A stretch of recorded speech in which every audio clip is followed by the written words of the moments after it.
દર્શક મિત્રો, એક ભારત ન્યૂઝ મીડિયામાં આપનું હાર્દિક સ્વાગત છે। ઈડર તાલુકાના ગંભીરપુરા જીવદયા ટીમના મેમ્બરો અમદાવાદથી પરત ફરતા હતા ત્યારે Himmatnagar Daramali state highway road પર એક મોટું બાવળનું ઝાડ તૂટીને પડ્યું હતું।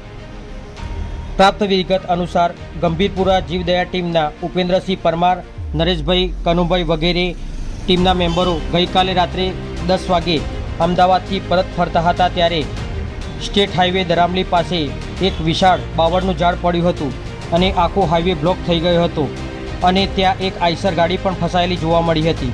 ત્યારે જીવદયા ટીમના સભ્યો ઊભા રહીને ગાડીઓને ડાયવર્ઝન કરાવી અને જેસીબી વડે રસ્તાને ખુલ્લો કર્યો હતો, જેમાં જાદર પોલીસ વિભાગની ટીમ, R&B હાઈવે વિભાગ, ફોરેસ્ટ વિભાગ અને જીવદયા ટીમના મેમ્બરો સૌ કોઈની મદદથી 1 થી 2 કલાકની ભારે મહેનત બાદ બાવળના ઝાડને આઈસર ગાડી રોડની સાઈડમાં જેસીબીની મદદથી કરાવ્યા બાદ હાઈવે ખુલ્લો મુકાયો હતો। આ બનાવ પરથી જનતાને શીખ લેવા જેવી લાગી કે કોઈપણ જગ્યાએ જરૂરિયાત પ્રમાણે આપણે મદદ કરવા માટે ઊભા રહીએ તો ઘણા બધા મોટા અકસ્માતોથી આપણે બચી શકીએ છીએ। એ આપણે સૌ કોઈની નૈતિક ફરજ કહેવાય। પત્રકાર વિશાલ ચૌહાણ, સાબરકાંઠા।